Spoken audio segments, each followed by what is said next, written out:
Chừng nào cho không té mà mẹ sầm đạp tầm tai thưa tầm nào nô tê. Phần tai cứ chịuផ្នែកមួយដែលធ្វើឲ្យគេអត្ថាធិប្បាយលោកនេះមានផាសុខភាពសុវត្ថិភាពនិងភាពស្រស់ស្អាតជាងមុននេះគឺជា model V90 Galaxy ដែលបានរចនាឡើងដែលមានទាំងសម្ព័ន្ធភាពសុវត្ថិភាពហើយផ្ដល់ជូននូវភាពងាយស្រួលក្នុងការរស់នៅប្រចាំថ្ងៃតាមរយៈរចនាប័ទ្មបែបកញ្ចក់ជុំវិញនិងភាព modern នៃចន្ទាយន្តដែលមានភាពស៊ីគ្នាយ៉ាងខ្លាំងជាមួយនឹងផ្ទៃខាងក្នុងរបស់ផ្ទះមែនទែនចន្ទាយន្តមិនមែនត្រឹមតែជាឧបករណ៍សម្រាប់ក្នុងការធ្វើដំណើរឡើងចុះនោះទេប៉ុន្តែគឺជាផ្នែកមួយដែលជួយឲ្យផ្ទះរបស់លោកអ្នកកាន់តែមានសុវត្ថិភាពជាងមុនចន្ទាយន្តក្នុងផ្ទះពីខាង CP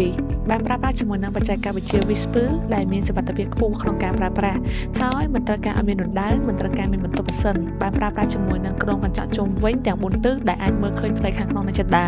ហើយមួយវិញទៀតគឺធ្វើឲ្យចន្ទាមានភាពស្រស់ស្អាតមែនទែនបើសិនជាអ្នកទាំងអស់គ្នាកំពុងតែស្វែងរកចន្ទាយន្តក្នុងផ្ទះដែលមានសុវត្ថិភាពខ្ពស់ទៅតាមស្តង់ដារអឺរ៉ុបមានការរចនាស្អាតទំនើបស័ក្តិសមនឹងផ្ទះហើយជួយឲ្យការរស់នៅប្រចាំថ្ងៃកាន់តែមានភាពងាយស្រួលជាងមុន CB Live Cambodia គឺជាជម្រើសដ៏ស័ក្តិសមបំផុតសម្រាប់លោកអ្នកតាក់ទងមកពួកយើងឥឡូវនេះដើម្បីទទួលបានការប្រឹក្សាដោយឥតគិតថ្លៃ